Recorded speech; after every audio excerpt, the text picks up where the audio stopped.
All right, so hi and welcome to the Achieve Real Estate Podcast. This is our Lansing Local Landlord Series, or LLL. I am your host, David Hall, broker at Achieve Real Estate. I'm an investor, developer, landlord, and flipper. The goal of this podcast is to help local investors learn about each other, spread their brand, their haves and wants, and better set up our monthly networking events to be more productive and profitable. I have Rob Koscis here today. He's been coming to our Achieve Real Estate meetups for a while and has been investing in Lansing for many years.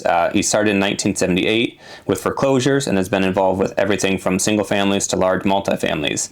I'll let him go into a quick detail about his real estate experience up until now. So welcome, Rob. Thank you.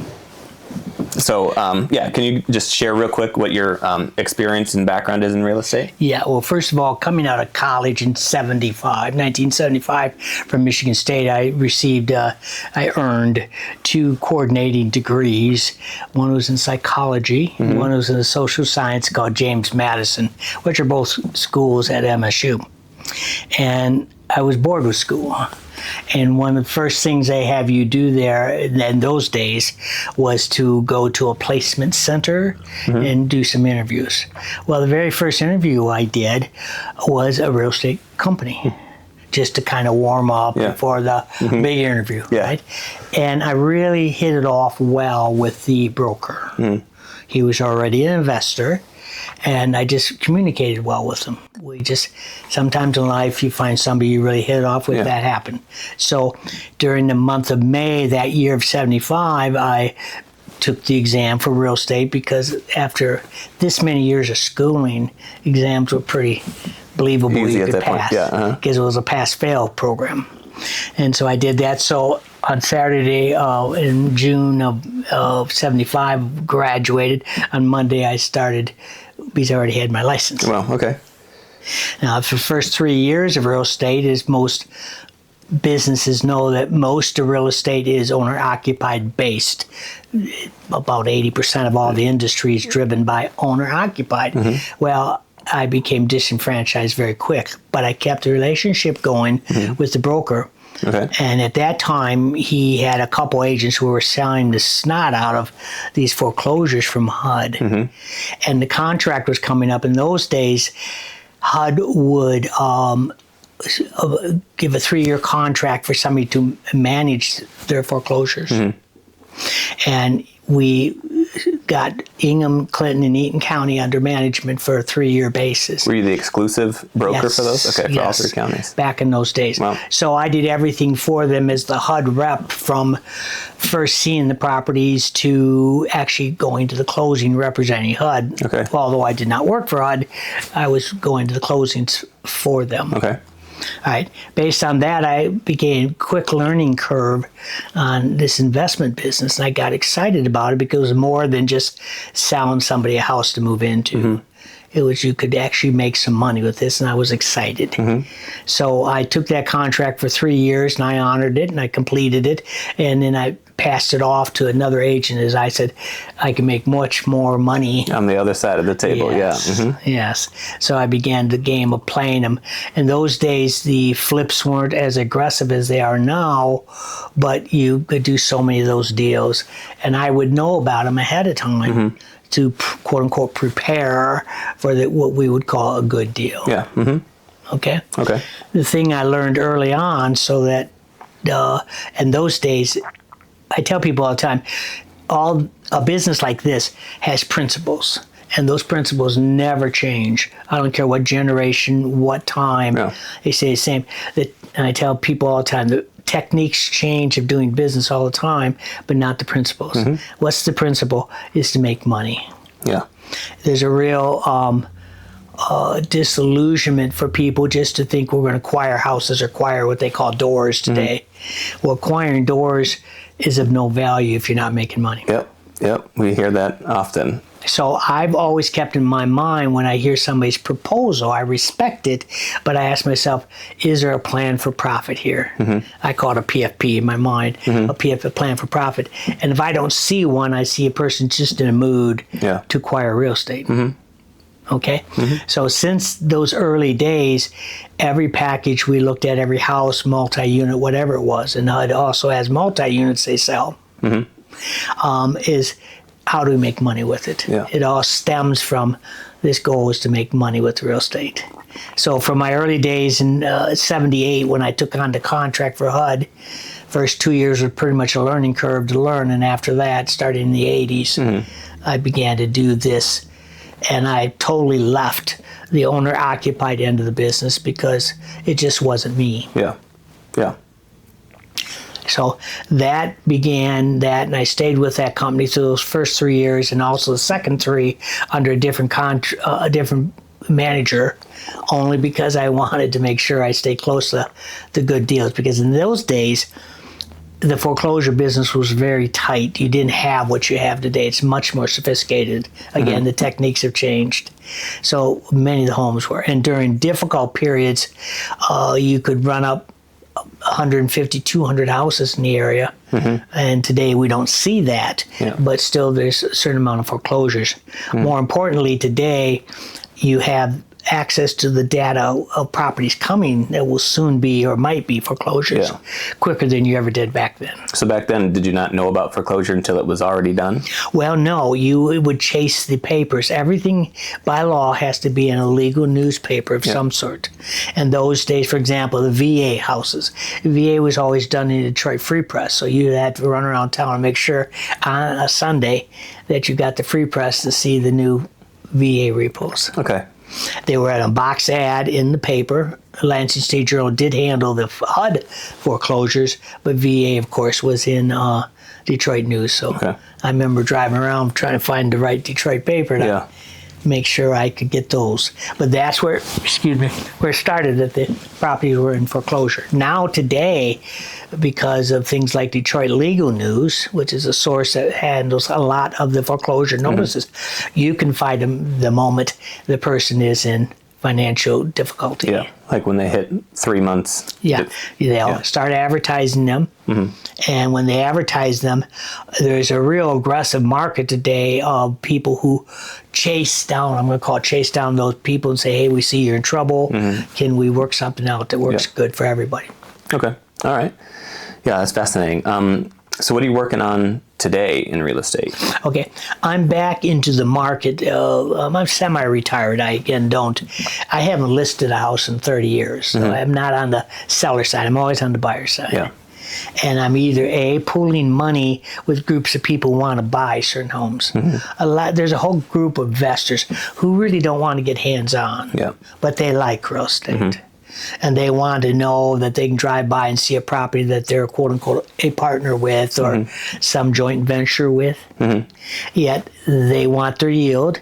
And if your plan for profit is correct, you should have yield available to them based on the terms of when you pay that out and what interest rate. That's all part of the technique. Yeah. So that's what I do today, is just put those deals together. I'm constantly looking. I have built throughout the years what I call a watch list. And in that watch list, I watch these properties long before they get listed. And watching them, I put up quick numbers together. Will this work? Will this not work? And if it won't work, at what number do we have to buy it to make it work? And fortunately today, there was a time when the banks would not talk to you at all about a property in trouble because of the truth in credit law saying we can't talk to you about this property because of somebody else's credit worthiness. So today they'll work with you. You can bypass some of the foreclosure process by going directly to the bank.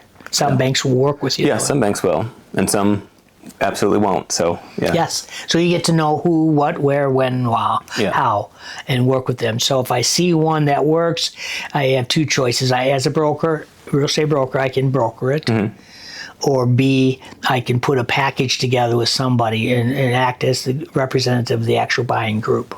I'm curious, and when you started back in the 70s and 80s, were most of those foreclosures being bought by people that were going to flip them, rent them, or sell them on some sort of contract? Well, All the above, honestly. Okay. I've had people who bought 30 or 40 of them and did contract them out because that's the tool, the technique they liked. Most of them, though, I'm going to say most would be the rental game where they would buy them and rent them. You know, the laws for renting have been tightened up so much. You have to be so much more careful because of the consequences of a bad tenant. But in those days, it was a little bit easier to resolve those problems. Yeah. Yeah, newer inventory back there then too. You know, a lot of houses in Lansing were built, 19 to 1930. So 40 years ago, they were 40-year-old houses, and today they're 80-year-old houses, 100-year-old houses. So different issues. You have the government agencies who police those areas are tighter on the properties than back then. And it was a different game, but it's the same game. Yeah. Just that the techniques have changed. Yeah. Yeah, you just got to know the rules of the game is all. That's right. You're in a certain market. It all boils back again, what's your plan for profit? If you did it right on your analysis on the way in, you build that in. If it's in a certain location, there's a premium for that location that you're going to add expense because of the location the property is, because you never want to try to bypass the government on it, because that doesn't make you very friendly with them. Yeah, that's a losing battle. Yes. But so you started coming to the Achieve Real Estate meetups. Yes. And I'm curious, what made you come? What makes you keep coming? What value do you get? I believe that it's extremely important in any industry that you're in to get around the others who are in that industry and pick up information from them. If you may note, I note in yours, and we started about 2 years ago here. Yeah.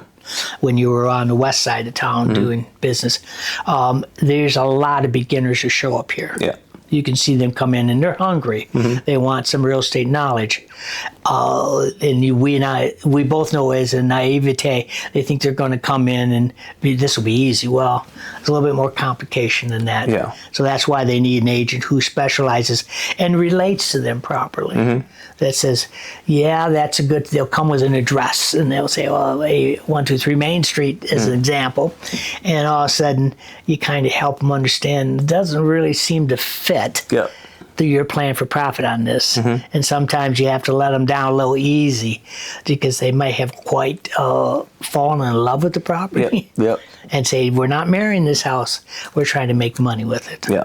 And you gave me an idea of what your plan for profit is. We fine-tuned it. And now you have to decide if this works for you, if it makes the money you want to make. Yeah. Otherwise, anybody can acquire real estate.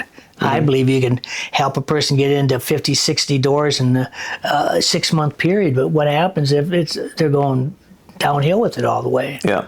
Yeah, you can scale too fast. Worst of all, when they're done, who are they going to blame? Yeah, the agent always seems to be the one that gets the why blame not? in that. All right. Yeah. So that was my whole forte. Now I did, for a period, because of the different companies I actually set up, did go more into the apartment business. But to me, it didn't fit my personality. It was too much like a job. Was it the landlording aspect of it, or the property management, or just the people?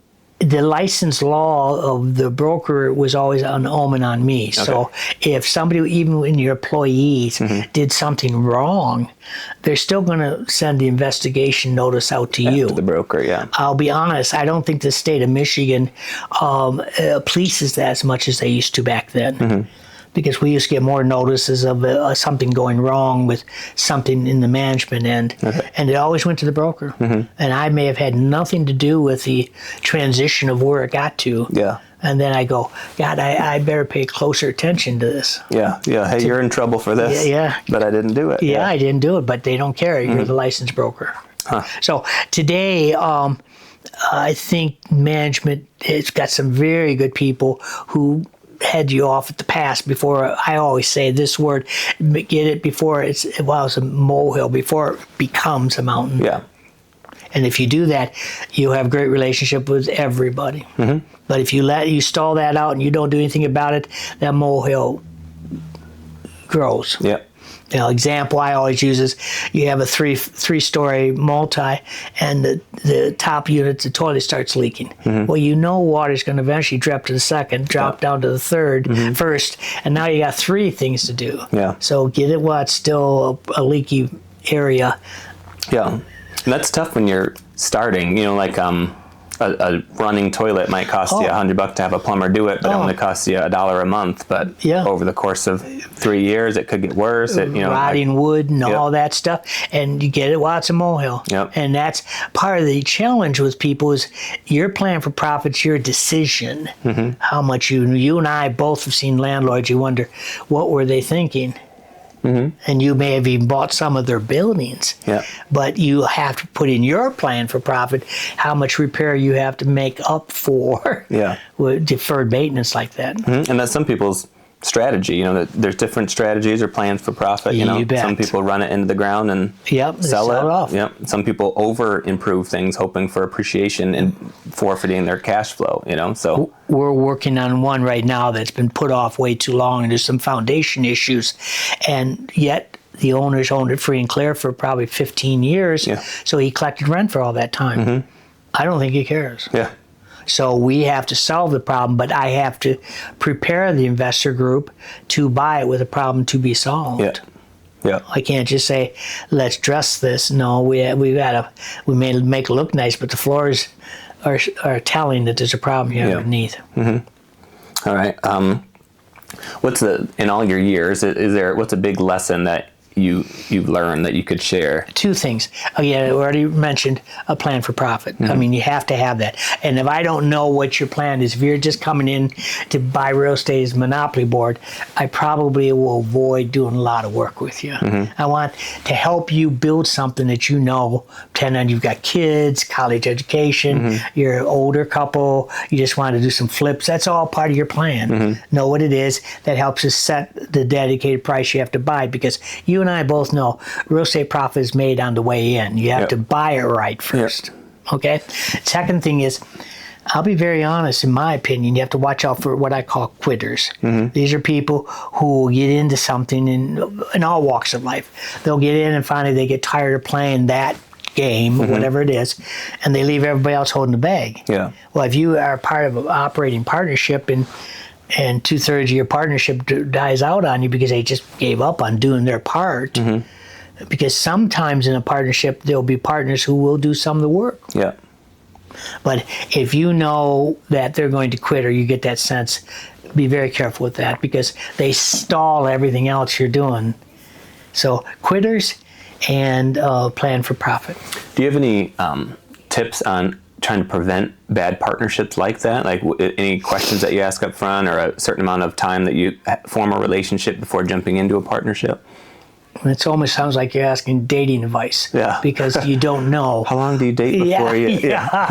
No, I would say it's more of you do have to feel out the situation. I mean, that's a toughie, because you have to know them. I don't just jump into a partnership because they want to buy real estate. Get a little bit about them, who they are, what they think they're going to get out of this, how soon do they expect to get this kind of money, what they intend to do, what they want us to do on the operation end of partnership, and see how close they are to just being the investor partner, or they're part of a growth pattern to be with you. Because it's really a process of feeling it out, and that's an exceptionally important reason why you come to meetings like this. At your office, because here's where you can meet people who can mix and match what they want to do if they want to get in business with somebody. And I take people seriously who come to the meetings more often versus people that come once and then ask me for advice or a partnership or something. It's like, if I haven't seen you take the effort to show up, I don't see the consistency yet. I watch also in these meetings to promote your meeting, ideas that I probably at my age won't do now, but I want to know how they operated. I want to know what their plan is, what they're doing. And so I get inquisitive, not to be a competitor, just so I understand that technique. Because today, the one thing, and I say this to the younger kids, there are more ways to do well. Back when I was working, you had the 30-year loan, a personal loan like a land contract, or you had the traditional 10, 15-year mortgage, which was traditional before the 30-year mortgages, which was a radical idea in the 30s. So Yeah, now they have 40-year mortgages or adjustable rate mortgages, or, everything. And all the choices that are out there makes it so viable. So I say to them, find property you want. This is my plan. Find something you like. Sit down, counsel with somebody. How are we going to make money with this? And then decide how you package the deal. Yeah, I've learned that lesson too many times. That just because you can do the deal doesn't mean you should. Because there's too much of, you may see it on the internet a lot, just grabbing doors. Yeah. I mean, you can grab doors. I stopped a guy one time who was wanted to buy a 60-unit building, and the problem was it had been so leveraged so many times, he was buying $500,000 more debt than it was worth. Yeah. It didn't make sense. But he just wanted the idea, I can grab this 60-unit building. I said, yeah. But you're grabbing debt, not real estate. Yeah, and there's opportunity. There's times that I would overpay for something too. If the terms are right, or there's. If you're planning on holding on to it for a long enough time, inflation will catch up with it. I mean, market appreciation will grow, but plan on holding. Yeah. So we're in a higher interest environment right now. Nothing compared to what you've gone through, though. Yes. I mean, 7-8% seems high now. Yes. But you've lived through the. From Jimmy Carter forward. Yeah. I mean, we were packaging deals at 17 to 18% interest by taking the excess interest and adding it into the sale price on a contract. Wow. And then discounting that amount out if you sold it before that, or if money came down. Did people pivot to more seller finance during that era? Creative finance was made, but you remember that was before assumption clauses on mortgages. Okay. So you were just selling. You could sell the notes at that point. It was unbelievable, but that was about the time they started putting the due on sale clauses in, because so much of that was going on. But what did the investors have to do? But they had to do something. But land contract, and then there was companies that exploded up in the business on buying the contract paper the moment you had it. Yeah. And so those people came around and helped us cash those deals out. Okay. Interesting.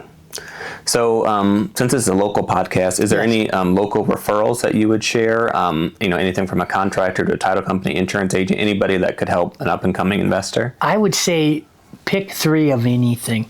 As an agent, I learned a lesson before. Don't ever promote specifically one company. Pick 3 because of liability. If a problem comes up, they're going to get back with you and tell you this company created this problem, almost with the supposition you're going to help solve it. Okay, there are a bunch of them. But like with the real estate agent, if you don't get good vibes talking to them about what your needs are, and they're not listening to you, and challenging you that's valid or not, because that investor may have some naive ideas at that moment. So I would say talk to them and then learn that, hey, I can relate this person. I can make this work. If there's a problem that does come up, and I tell people all the time about real estate, this would be a great business if people weren't involved. Yeah, there's 2 pieces, right? There's the relationships with the people, but then there's also their ability to do their job. They need because both. they some of them are very good at promising the world, and then find out they can't or don't. Yeah, as soon as you get under contract, they vanish. So be careful, but that's in any trade. It could be cars, it could be anything. So just learn that, develop a relationship. I believe the art that's missing now that we had back then was the ability to build networks of people. Back then, your word is your worth. And if you got a reputation that your word wasn't workable, you didn't do a lot of business in that community. And Lansing's not that big of a town. It's not like you can go to the other suburbs somewhere. Right. So you'll build those relationships. You'll find out who, based on how you feel meeting with those people, and whether or not you think they can really perform. Again, that's a great reason to come to your type of meetings, because here they're going to find all sorts of people who will say to them, yeah, this guy worked out real well for me, or this guy did not. Yeah, people don't advertise I mean, I can't go around telling people what contractors have screwed me over, but at a meeting, if someone asks me, would you recommend this guy, I can give my honest opinion. Yeah, that's at a meeting where, also that you're not held liable. You're just talking to them one-on-one. Yeah. You can say, this is the account, this is what occurred, this is my opinion, what happened, and I would be doubtful. Because building trust in a network is so viable, so important. That's why you meet up. I don't think any of this is done in a vacuum. Yeah. You build relationships. And what happened is with your group, I just stumbled into it one night on one of those meetup sites. And I said, well, like many people, I'd check it out. And that's when I started to realize these people who come often mean business. Yeah. Well, I appreciate you coming. Thanks for coming on the show today. Sure. And thanks for listening to the Achieve Real Estate podcast. Is there anything else that I didn't ask or anything else that you wanted to share? This time, it's pretty simple. If you're thinking about doing it, gather with a bunch of people and get to trust them and know them. So at least they give you some good reference points. Yeah. But please talk about this as a plan for profit business, not just acquiring doors. Yeah. All right. Yeah. If someone wants to get in touch with you, what's a good way to do that? Do you want to share your email? Sure. I'd go with phone number 517-214-5621. That's the number. Okay. And the other is the fun one I've kept for forever is the email. Rob's, R-O-B-S, real, R-E-A-L, Rob's real at Yahoo. Okay. That's an easy to remember. Not too many people are using Yahoo anymore. Yeah. So it's pretty easy to remember. Yeah. I go by a hook on the phone, and most of the guys laugh at it. I go by the hook of Rob the Repo Man. Yeah, that's what you're in my phone as. Yeah. Because I believe one of the problems on the phone today, you have so many numbers that you better have a hook on people, because I bet you have 10 or 12 Roberts or Robs in your phone. Yeah. If you don't remember something, how do I know that person? It's hard to remember. Yeah, no, that's wise to make yourself memorable. Yes, by hook. And I started that actually, that was a learning lesson. My first real estate company I was with, the office I was in had 8 bombs. Oh, wow. And that's why I switched over to Rob, because people would call in and ask for Bob, and which one? Yeah. So I went with Rob, and I was the only Rob in the office. There you go. That's how I started that. All right. Thank you. Yeah. All right. Well, yeah, thanks again for listening to the Achieve Real Estate podcast. I'm your host, David Hall. If you're interested in meeting me or Rob or attending our next meetup, they're the last Thursday of each month here at my office at 3315 South Pennsylvania, or they are the first Tuesday of the month at 7 a.m. is our coffee and real estate, and then the evening ones, the last Thursday, are at 6 p.m. Or you can join us on Facebook at Achieve Real Estate Investors on Facebook. That's where I post all the event details and upcoming speakers and opportunities for connection. So let us help you achieve your goals through the power of real estate. Thanks. Thank you.